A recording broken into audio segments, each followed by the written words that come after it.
ಆರಂಭದಲ್ಲೇ ವಂಚನೆ ಕೇಸ್ಗೆ ಸಂಬಂಧಪಟ್ಟಂತಹ ಡೀಟೇಲ್ಸ್ ಅನ್ನ ನಿಮ್ಮ ಮುಂದೆ ಇಡ್ತಾ ಇದ್ದೀವಿ. ಪ್ರಮುಖವಾಗಿ ನಿರ್ಮಾಪಕ ಸೂರಪ್ಪ ಬಾಬು ಅವರ ಮೇಲೆ ವಂಚನೆಯ ಕೇಸ್ ಒಂದು ದಾಖಲಾಗಿದೆ. ಮಹಿಳೆಯೊಬ್ರು ಬಂದು ದೂರು ದಾಖಲಿಸಿದ್ದಾರೆ. 92 ಲಕ್ಷ ರೂಪಾಯಿ ಇಸ್ಕೊಂಡಿದ್ರು ಸಿನಿಮಾ ಮಾಡ್ತೀನಿ ಅಂತ.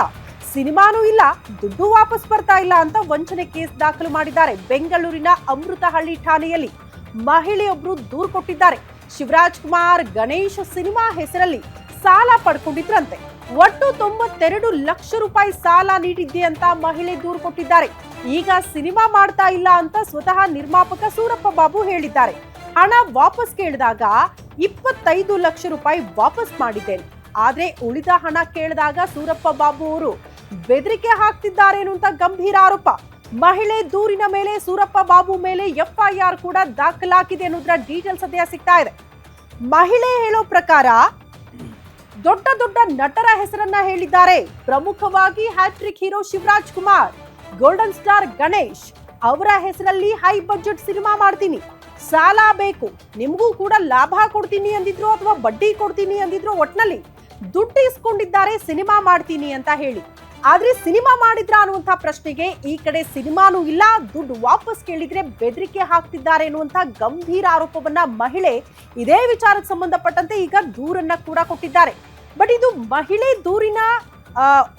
ದೂರಿನಲ್ಲಿ ಉಲ್ಲೇಖ ಮಾಡಿರುವಂತಹ ಅಂಶಗಳನ್ನ ನಾವು ಗಮನಿಸ್ತಾ ಹೋಗ್ತಾ ಇದೀವಿ. ಆದ್ರೆ ಇದು ಒಂದ್ ಸೈಡ್ ಆದ್ರೆ ಮತ್ತೊಂದು ಕಡೆ ನಿರ್ಮಾಪಕ ಸೂರಪ್ಪ ಬಾಬು ಅವರು ನಿಜಕ್ಕೂ ಆ ಮಹಿಳೆ ಹತ್ರ 92 ಲಕ್ಷ ಇಸ್ಕೊಂಡಿದ್ರ, ಹಣ ವಾಪಸ್ ಕೇಳಿದಾಗ ನಿಜಕ್ಕೂ ಬೆದರಿಕೆ ಹಾಕಿದ್ರ? ಸೂರಪ್ಪ ಬಾಬು ಅವರ ಸ್ಪಷ್ಟೀಕರಣ ಕೂಡ ಬಹಳ ಇಂಪಾರ್ಟೆಂಟ್ ಆಗುತ್ತೆ ಈ ಪ್ರಕರಣದಲ್ಲಿ.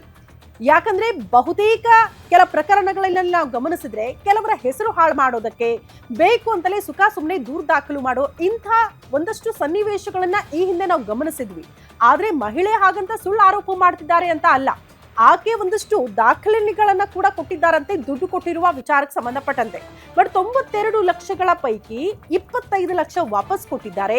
ಉಳಿದ ಹಣ ವಾಪಸ್ ಕೊಡ್ಬೇಕಲ್ಲ, ಅಟ್ಲೀಸ್ಟ್ ಸಿನಿಮಾ ಮಾಡ್ಬೇಕಲ್ಲ. ಸಿನಿಮಾ ಮಾಡ್ತೀನಿ ಅಂತ ಹೇಳಿದ್ರಲ್ಲ, ಒಂದ್ ಕಡೆ ಸಿನಿಮಾನೂ ಇಲ್ಲ, ಹಣ ವಾಪಸ್ಸು ಬರ್ತಾ ಇಲ್ಲ, ನನ್ನ ಹಣ ನಾನು ವಾಪಸ್ ಕೇಳಿದ್ರೆ ನನಗೇ ಜೀವ ಬೆದರಿಕೆ ಹಾಕ್ತಿದ್ದಾರೆ, ಬೇರೆ ಬೇರೆ ರೀತಿಯಲ್ಲಿ ಬೆದರಿಕೆ ಎಲ್ಲ ಬರ್ತಾ ಇದೆ ನಿರ್ಮಾಪಕ ಸೂರಪ್ಪ ಬಾಬು ಅವರ ಕಡೆಯಿಂದ ಅನ್ನುವಂತಹ ವಿಚಾರವನ್ನ ಮಹಿಳೆ ಈಗ ಏನ್ ದೂರು ಕೊಟ್ಟಿದ್ದಾರಲ್ಲ ಅದರಲ್ಲಿ ಪ್ರಮುಖವಾಗಿ ಇಷ್ಟು ಅಂಶಗಳನ್ನ ಕೂಡ ಆ ಮಹಿಳೆ ಉಲ್ಲೇಖ ಮಾಡಿದ್ದಾರೆ.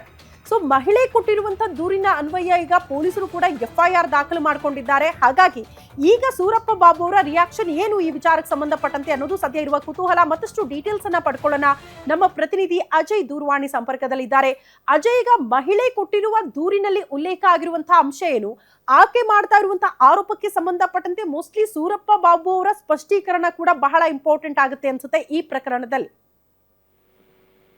ಖಂಡಿತ ಶ್ರುತಿ, ಈಗಾಗಲೇ ಸೂರಪ್ಪ ಬಾಬು ವಿರುದ್ಧವಾಗಿ ವಂಚನೆ ಕೇಸ್ ಅಂದ್ರೆ FIR ಕೂಡ ಅಮೃತಹಳ್ಳಿ ಪೊಲೀಸ್ ಠಾಣೆಯಲ್ಲಿ ದಾಖಲಾಗಿದೆ. ಪ್ರಮುಖವಾಗಿ ಇಲ್ಲಿ ಮಹಿಳೆ ಕೊಟ್ಟಂತ ದೂರಿನ ಮೇರೆಗೆ ಒಂದು FIR ಕೂಡ ದಾಖಲಾಗಿದೆ. ಅಲ್ಲಿ ಕೂಡ ಸಾಕಷ್ಟು ಒಂದು ಅಂಶಗಳನ್ನ FIR ನಲ್ಲಿ ಉಲ್ಲೇಖ ಮಾಡಲಾಗಿದೆ.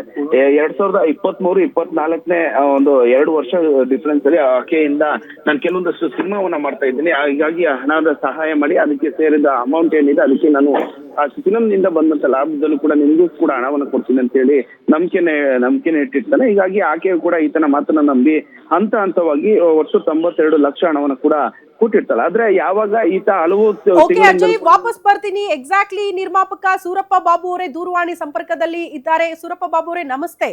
ತಮ್ಮ ಮೇಲೆ ಬಂದಿರುವ ಆರೋಪಕ್ಕೆ ಸಂಬಂಧಪಟ್ಟಂತೆ ತಮ್ಮ ಮೊದಲ ರಿಯಾಕ್ಷನ್ ಏನ್, ಸ್ಪಷ್ಟೀಕರಣ ತಮ್ಮ ಕಡೆಯಿಂದ? ಏನಿಲ್ಲಮ್ಮ, ಅವರು ನನ್ನ ಸ್ನೇಹಿತರು ಕೊಟ್ಟಿರೋರು, ಲಕ್ಷ್ಮಿ ಅನ್ನೋರು ಗಂಡ ನನ್ನ ಸ್ನೇಹಿತರು. ಈ ಕೊಟ್ಟಿದ್ದು ನಿಜ. ಮೊನ್ನೆ ಫೆಬ್ರವರಿನಲ್ಲಿ ಅವ್ರು 25 ಲಕ್ಷ ವಾಪಸ್ ಕೊಟ್ಟಿರೋದು ನಿಜ. ಮಿಕ್ಕ ಹಣವನ್ನ ನಾನು ಸೆಪ್ಟೆಂಬರ್ ಅಕ್ಟೋಬರ್ ಕ್ಲಿಯರ್ ಮಾಡ್ತೀನಿ. ನನಗೆ ಸ್ವಲ್ಪ ತೊಂದರೆನಲ್ಲಿದ್ದೀನಿ. ನಾನೀಗ ಮತ್ತೆ ಕ್ಲೀನ್ ಆಗಿ ಸಿನಿಮಾಗಳು ಶುರು ಮಾಡ್ತಾ ಇದ್ದೀನಿ, ನಿಮಗ್ ಕೊಡ್ತೀನಿ ಅಂತ ಹೇಳಿದ್ದೆ, ಆಯ್ತಾ. ಆದ್ರೂ ಅವರು ಈಗ ಸಿನಿಮಾ ಶುರು ಮಾಡ್ತಾ ಇರೋ ಟೈಮಲ್ಲಿ ಈ ತರ ಮಾಡಿದ್ದಾರೆ. ಅವ್ರು ನಾನು ಕೂತು ಬಗೆಹರಿಸ್ಕೊತೀನಮ್ಮ. ಅವ್ರ ದುಡ್ಡು ಅವ್ರಿಗೆ ನಾವೇನು ಕೊಟ್ಟಿದ್ದಾರೆ ನಾನು ವಾಪಸ್ ಕೊಡ್ತಾ ಇದ್ದೀನಮ್ಮ. ಸೂರಪ್ಪ ಬಾಬು ಅವರೇ ಮತ್ತೊಂದು ಆರೋಪ ಮಾಡ್ತಿದ್ದಾರೆ, ಜಸ್ಟ್ ದುಡ್ಡಲ್ಲ ವಾಪಸ್ ಕೇಳಿದ್ರೆ ಆ ದುಡ್ಡನ್ನ ಬೆದರಿಕೆ. ಇಲ್ಲಮ್ಮ, ಅದಷ್ಟು ಸುಳ್ಳು. ಅದಷ್ಟು ಸುಳ್ಳಮ್ಮ. ನಾನು ಅದು ಸುಳ್ಳು, ಅದು ಮಾಮೂಲಿ. ಅದು ಕಂಪ್ಲೇಂಟ್ ಕೊಡಾಗ ಅವ್ರು ಹೇಳ್ಕೊಂಡಿರ್ಬೋದು. ನಾನು ಯಾವತ್ತೂ ಅವ್ರಿಗೆ, ಆಮೇಲೆ ಮಧ್ಯದಲ್ಲಿ ಒಬ್ರು ವ್ಯಕ್ತಿನೂ ಬಂದಿದ್ರು, ಅವ್ರಿಗೂ ಗೊತ್ತಿದೆ ಎಲ್ಲವೂ. ಮೊನ್ನೆ ಕೂಡ ನಾನು ಅವ್ರಿಗೆ ಒಂದು ಇದನ್ನ ಮಾಡಿ ಕೊಟ್ಟಿದ್ದೀನಿ. ಅದು ನಾನು ಯಾವ ಒಂದು ಇದನ್ನು ಬೆದರಿಕೆನೂ ಬೆದರಿಕೆ ಹುಟ್ಟೋ ಪರಿಸ್ಥಿತಿಯಲ್ಲಿ ನಾವಿಲ್ಲ. ಯಾಕಂತಂದ್ರೆ ನಾವು 36 ವರ್ಷದಿಂದ ಚಿತ್ರರಂಗದಲ್ಲಿ ಇದ್ದೀವಿ. ನಾವ್ ಯಾರಿಗೂ ಏನು ಮೋಸ ಮಾಡೋಂತ ಉದ್ದೇಶನೂ ಇಲ್ಲ. ಅದೆಲ್ಲ ಸುಮ್ಮನೆ ಸುಳ್ಳಮ್ಮ. ಅದೆಲ್ಲ ಓಕೆ, ಸೂರಪ್ಪ ಬಾಬು ಯಾಕೆ ಸುಖ ಸುಮ್ಮನೆ ಈ ಸುಳ್ಳು ಆರೋಪಗಳನ್ನ ಮಹಿಳೆ ಮಾಡ್ತಿದ್ದಾರೆ ಅಂತ? ಅಮ್ಮ ಮಹಿಳೆ ಅಲ್ಲ, ಅವರು ಯಜಮಾನ್ರು ಬಂದು ನನ್ನ ಸ್ನೇಹಿತರು ಅವ್ರ ಅಕೌಂಟ್ ಅಲ್ಲಿ ದುಡ್ಡು ಕೊಟ್ಟಿರೋದ್ರಿಂದ ಅವ್ರ ಹೆಸರು ಕಂಪ್ಲೇಂಟ್ ಕೊಟ್ಟಿದ್ದಾರೆ ಅಷ್ಟೇ. ಓಕೆ, ಮಹಿಳೆಗೂ ಪಾಪ ಇದು ಅವ್ರ ಯಜಮಾನ್ರು ಅವ್ರ ಮಿಸ್ಸಸ್ ಅಕೌಂಟ್ ಇಂದ ಕೊಟ್ಟಿರೋದ್ರಿಂದ ಅವ್ರು ಕೊಟ್ಟಿದಾರಮ್ಮ ಅಷ್ಟೇ. ಓಕೆ, ಬಟ್ ಒಂದ್ ಏನಾದ್ರೂ ಇರ್ಬೇಕಲ್ಲ ಸರ್ ಇಂಟೆನ್ಷನ್, ಸುಳ್ಳು ಆರೋಪ ಯಾಕೆ ಮಾಡ್ತಾರೆ ಅಂತ? ಹೆಸರು ಹಾಳು ಮಾಡೋದಕ್ಕೆ?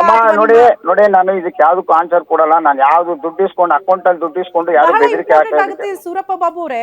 ಸರ್ ಈಗ ನಿಮ್ಮ ರಿಯಾಕ್ಷನ್ ಬಹಳ ಇಂಪಾರ್ಟೆಂಟ್ ಆಗುತ್ತೆ, ಯಾಕಂದ್ರೆ ಎರಡು ಸೈಡ್ ಕೂಡ ನೋಡ್ಬೇಕಲ್ಲ, ಬರೀ ಆರೋಪ ನೋಡಕ್ಕಾಗಲ್ಲ. ಆರೋಪಕ್ಕೆ ಸಂಬಂಧಪಟ್ಟಂತೆ ನಿಮ್ಮ ರಿಯಾಕ್ಷನ್ ಕೂಡ ಇಂಪಾರ್ಟೆಂಟ್ ಆಗುತ್ತೆ. ಅಕೌಂಟ್ ಅಲ್ಲಿ ದುಡ್ಡು ಇಸ್ಕೊಂಡ್ಮೇಲೆ ಯಾರನ್ನ ರೋಪ್ ಹಾಕಕ್ ಆಗುತ್ತಮ್ಮ ತಾಯಿ? ಹಾ, ಅಕೌಂಟ್ ಈಗ ನೀವು ಹಣನ ಕ್ಯಾಶ್ ಮುಖಾಂತರ ಕೊಟ್ಟಿದ್ರೆ ನಾನು ರೋಪ್ ಹಾಕ್ಬೋದು. ನಾನು ಅಕೌಂಟ್ ಅಲ್ಲಿ ತಗೊಂಡಿರೋದಕ್ಕೆ ಯಾರನ್ನ ರೋಪ್ ಹಾಕಕ್ ಆಗುತ್ತಾ ತಾಯಿ? ಹೇಳಿ, ಅಕೌಂಟ್ ಅಲ್ಲಿ ಇಸ್ಕೊಂಡ್ಮೇಲೆ ಯಾರನ್ನ ರೋಪ್ ನಾನು ಅದನ್ನೇ ಕೇಳ್ತಾ ಇರೋದು. ಹಂಗಂದ್ರೆ ಏನ್ ಇಂಟೆನ್ಷನ್ ಈ ರೀತಿ ಇಂಟೆನ್ಷನ್ ಏನಿಲ್ಲ ಅವ್ರಿಗೆ. ಈಗ ಸಿನಿಮಾ ಶುರು ಮಾಡ್ತಾ ಇದಾರೆ, ಇವ್ರ ಹತ್ರ ಏನಾದ್ರು ಮಾಡಿ ವಸೂಲಿ ಮಾಡೋಣ ಅನ್ನೋ ಒಂದು ಇದು ಇರ್ಬೋದು. ಆಯ್ತಾ? ಅವ್ರ ಸ್ನೇಹಿತರುಗಳು 3 ಜನ ಒಂದು 10 ದಿನದಿಂದ ಸತತವಾಗಿ ನನ್ನ ಜೊತೆ ಚೆನ್ನಾಗೇ ಇದ್ರು, ಮಾತುಕತೆ ಮಾತಾಡ್ಕೊಂಡು ಆಯ್ತಾ ಆಗಸ್ಟ್ ಸೆಪ್ಟೆಂಬರ್ ಅಲ್ಲಿ ಕ್ಲಿಯರ್ ಮಾಡ್ಕೊಡಿ ಅಂತಾನು ಒಪ್ಕೊಂಡು ಹೋಗಿದ್ರು. ಓಕೆ, ಆಯ್ತಾ? ಅದನ್ನ ಬಿಟ್ರೆ ಇನ್ನೇನು ಇಲ್ಲಮ್ಮ. ಅವರು ನಾನು ಅಕೌಂಟ್ ಅಲ್ಲಿ ದುಡ್ಡು ಇಸ್ಕೊಂಡ್ಮೇಲೆ ನಿಮಗೆ ನಾನು ಹೆಂಗಮ್ಮ ದುಡ್ಡು ಕ್ಯಾಶ್ ಇಸ್ಕೊಂಡಿದ್ರೆ ನಾನು ಹೇಳ್ಬೋದು ನಿನ್ಗೂ ನನಗೂ ಸಂಬಂಧ ಇಲ್ಲ ಅಂತ. ಇಷ್ಟೇನಮ್ಮ. ಅವ್ರು ಕೊಡೋವಾಗ ಅದನ್ನ ಆ ತರ ಹೇಳಿದ್ದಾರೆ. ಆಯ್ತಾ? ನಾನು ಇದನ್ನ ಸಂಬಂಧ ಹಾಳಾಯ್ತು ಅಂತ ಆರಂಭದಲ್ಲಿ ಸ್ನೇಹಿತರಾಗಿ. ಈಗ ಕೆಲವರು ಸಹಾಯ ಮಾಡಕ್ಕೆ ಬರ್ತಾರೆ, ಸಹಾಯ ಮಾಡ್ಬಿಟ್ಟು ಈ ತರ ಮರ್ಯಾದೆ ಕಳೆಯೋದಕ್ಕೂ ಕೆಲವರು ಇರ್ತಾರೆ. ಏನ್ ಮಾಡಕ್ಕಾಗುತ್ತೆ ತಾಯಿ? ಎಷ್ಟು ವರ್ಷ ಸ್ನೇಹ ಸರ್? ಈ ಸ್ನೇಹ ಈಗ ದುಡ್ಡಿಸ್ಕೊಳ್ಳೋ ಮಟ್ಟಿಗೆ ಬಂದಿತ್ತು, ಬಟ್ ಆ ನಂತರ ಹೆಸರು ಹಾಳು ಮಾಡೋ ಮಟ್ಟಿಗೆ. ಹೌದಮ್ಮ ಕೆಲವ್ರು ಇರ್ತಾರಮ್ಮ ತಾಯಿ, ನಾವ್ ಏನ್ ಮಾಡಕ್ಕಾಗುತ್ತೆ? ಕೆಲವ್ರು ಇರ್ತಾರೆ, ಏನು ಮುಂದಿನ ನಡೆ ಏನ್ ಸರ್? ಯಾವ ರೀತಿ ಹೋರಾಟ ಮಾಡ್ತೀರಿ? ಅವ್ರಿಗೆ ನಾನು ಆಲ್ರೆಡಿ ಅವ್ರ ಸ್ನೇಹಿತರ ಹತ್ರ ಒಪ್ಕೊಂಡಿದ್ದೀನಿ. ಆಗಸ್ಟ್ ಸೆಪ್ಟೆಂಬರ್ ಅಲ್ಲಿ ನಿಮ್ ಅಮೌಂಟ್ ಕ್ಲಿಯರ್ ಮಾಡ್ತೀನಿ ಅಂತ ಹೇಳಿದೀನಿ. ಕ್ಲಿಯರ್ ಮಾಡ್ತಾ ಇದ್ದೀನಿ ಅಷ್ಟೇ. ಇನ್ನೇನಿಲ್ಲಮ್ಮ ಇದ್ರಲ್ಲಿ ದಾಖಲಾಗಿದೆ. ಕಾನೂನು ಹೋರಾಟ ಓಕೆ ಸೂರಪ್ಪ ಬಾಬು ಅವರೇ. ಈಗ ತಾವೇ 36 ವರ್ಷಗಳ ಚಿತ್ರೀಕರಣದ ಸುದೀರ್ಘ ಪಯಣ ತಮ್ಮ ಹೆಸರಿಗೆ ಮಸಿ ಬಳಿಯೋ ಕೆಲಸಗಳಾಗುತ್ತಲ್ಲ, ಇದಕ್ಕೆ ಸಂಬಂಧಪಟ್ಟಂತೆ ತಮ್ಮ ನಡೆ ಏನು ಅಂತ? ಏನು ಮಾಡಕ್ ಆಗಲ್ಲಮ್ಮ, ನಮ್ಮ ಟೈಮ್ ಅಷ್ಟೇ ಇದಲ್ಲ. ಏನು ಮಾಡಕ್ ಆಗಲ್ಲ. ಕೆಲವ್ರು ಇರ್ತಾರೆ, ಸ್ನೇಹ ಅಂತ ಬರ್ತಾರೆ, ಸಹಾಯ ಮಾಡ್ಬಿಟ್ಟು ಈ ತರ ಮಾಡ್ತಾರೆ. ಏನ್ ಮಾಡಕ್ಕಾಗುತ್ತೆ? ದೂರ ದಾಖಲಾಗುತ್ತೆ. ನಿಮ್ ಸ್ನೇಹಿತರ ಹತ್ರ ಮಾತಾಡ್ಲಿಲ್ವಾ ಸರ್? ದೂರ ದಾಖಲಾಗುತ್ತೆ ಮಾತಾಡಿದ್ರಾ? ಅಮ್ಮ ಅವರು ಚೆನ್ನಾಗಿ 10 ನಿಮಿಷ ಆಯ್ತು ಕೊಡಿ ಮಾಡಿ ನಾಡಿ ಅಂತ ಮಾತಾಡ್ತಾರೆ. ಮಾತಾಡದ್ಮೇಲೆ ಏನಾಗುತ್ತೆ, ತಿರುಗಿ ಇನ್ 1 ಅವರ್ ಬಿಟ್ಕೊಂಡು ಬೇರೆ ತರ ಮಾತಾಡ್ತಾರೆ. ಮಧ್ಯದಲ್ಲಿ ಬಂದ ಸ್ನೇಹಿತರುಗಳು ಅವ್ರ ಕಡೆ ಸ್ನೇಹಿತರು ನಮ್ ಕಡೆ ಎಲ್ಲ ಮಾತುಕತೆ ಆಗಿತ್ತು. ನನ್ನ ಹತ್ರ ಡೀಟೇಲ್ಸ್ ಇದೆ. ನಾನು RTGS ಮಾಡಿದ್ದೀನಿ, ದುಡ್ಡು ಕೊಟ್ಟಿದ್ದೀನಿ, ವಾಪಸ್ ಕೊಟ್ಟಿದ್ದೀನಿ. ಈ ದುಡ್ಡನ್ನ ನಾನು ಸೆಪ್ಟೆಂಬರ್ ಅಕ್ಟೋಬರ್ ಅಲ್ಲಿ ಕೊಡ್ತೀನಿ ಅಂತ ಕೂಡ ಹೇಳಿದ್ದೀನಿ. ಕ್ಲಿಯರ್ ಮಾಡ್ತೀನಿ ಅಂತಾನು ಹೇಳಿದ್ದೀನಿ. ಆದ್ರೂ ಅವ್ರಿಗೇನ್ ಗೊತ್ತಾ, ಏನೋ ಈಗ ಸಿನಿಮಾ ಶುರು ಮಾಡ್ತಾ ಇದಾರೆ, ಇವ್ರ ಹತ್ರ ದುಡ್ಡುಗಳು ಇರುತ್ತೆ, ಕಿತ್ಕೊಂಡ್ಬಿಡೋಣ ಅನ್ನೋ ಒಂದು ಐಡಿಯಾದಲ್ಲಿ ಏನೋ ಮಾಡಿ. ನೀವೇ ಹೇಳ್ತಾ ಇದ್ರಿ ಫೆಬ್ರವರಿಯಲ್ಲಿ ದುಡ್ಡು ಇಸ್ಕೊಂಡ್ರಿ ಅಂತ, ಬಟ್ ಫೆಬ್ರವರಿಯಿಂದ ಇಲ್ಲಿ ತನಕ ಅಂದ್ರೆ ಜಸ್ಟ್ 3-4 ತಿಂಗಳಲ್ಲಿ ವ್ಯಾತ್ಯಾಸ ಬಂದ್ಬಿಡ್ತಾ ಸರ್? ಫೆಬ್ರವರಿ ಅಮ್ಮ ಕೆಲವಕ್ಕೆ ಕಾರಣಗಳು ಇರ್ತವೆ. ಕೆಲವು ಕಾರಣಗಳು ಇರ್ತವೆ. ನಾವು ಮುಂದಕ್ಕೆ ಹಾಕಿರ್ತೀವಿ, ಯಾವ್ದೋ ಒಂದ್ ಕಾರಣಕ್ಕೆ ಮುಂದಕ್ಕೆ ಹಾಕಿರ್ತೀವಿ ಅಲ್ವಾ? ನಾನು 2-3 ಸಿನಿಮಾ ಶುರು ಮಾಡ್ಬೇಕಾಗಿತ್ತು, ಆಗ್ಲಿಲ್ಲ, ಕಾರಣಾಂತರಗಳಿಂದ ಆಗ್ಲಿಲ್ಲ. ಈಗ ಇನ್ನೊಂದು ಪಿಕ್ಚರ್ ಶುರು ಮಾಡಕ್ ಹೊರಟಿದ್ದೀನಿ. ಕಾರಣಾಂತರಗಳಮ್ಮ, ದುಡ್ಡು ಯಾರನ್ನು ಸುಖ ಸುಮ್ಮನೆ ಯಾರನ್ನು ದುಡ್ಡು ಕೊಡಲ್ಲ, ಸುಖ ಸುಮ್ಮನೆ ಯಾರನ್ನು ದುಡ್ಡು ಈಸ್ಕೊಳಕ್ಕೂ ಆಗೋದಿಲ್ಲ ಅಲ್ವಾ? ನಾನು ಈಸ್ಕೊಂಡಿರೋದ್ರಿಂದ ನಾನೇ ಹೇಳ್ತಾ ಇದ್ದೀನಲ್ಲ, ಅವ್ರು ನನ್ನ ಒಳ್ಳೆ ಸ್ನೇಹಿತರು. ಆಯ್ತಾ? ಕೊಟ್ಟಿದ್ದಾರೆ, ವಾಪಸ್ ಕೊಟ್ಟಿದ್ದೀನಿ. ಮೊನ್ನೆ ಫೆಬ್ರವರಿನಲ್ಲಿ ವಾಪಸ್ ಒಂಚೂರು ಅಮೌಂಟ್ ನ ಕಳ್ಸಿಕೊಟ್ಟಿದ್ದೀನಿ. ನಾನು ಹೇಳಿದ್ದೀನಿ ಈ ತರ ಏನೋ ಮಾಡ್ತಾ ಇದ್ದೀನಿ, ಕೊಡ್ತೀನಿ ಅಂತ ಅನ್ಬಿಟ್ಟು ಅಷ್ಟೇ. ಇನ್ನೇನಿಲ್ಲ ತಾಯಿ, ದುರುದ್ದೇಶ ಏನಿಲ್ಲ. ಅಕೌಂಟ್ ಅಲ್ಲಿ ಇಸ್ಕೊಂಡಿರ್ತ ನಾನು ಕೊಡಕ್ಕಾಗಲ್ಲ ಅಂತ ಬೆದರಿಕೆ ಹಾಕಕ್ ಆಗುತ್ತಾ ತಾಯಿ? ನಾನು ಯಾವುದೇ ಬೆದರಿಕೆ ಇಲ್ಲ ಅಂತ ಕ್ಲಾರಿಟಿ ತಮ್ಮ ಕಡೆ ಇಲ್ಲಮ್ಮ. ಚಿಚ್ಚೆ ನಾವಿರೋ ಪರಿಸ್ಥಿತಿನಲ್ಲಿ ಅಮ್ಮ 12 ಕೋಟಿ ಕಳ್ಕೊಂಡಿರೋನಿಗೆ ಯಾಕಮ್ಮ ಇನ್ನೊಬ್ರಿಗೆ ಬೆದರಿಕೆ ಹಾಕಕ್ ಆಗುತ್ತೆ ನಾವು?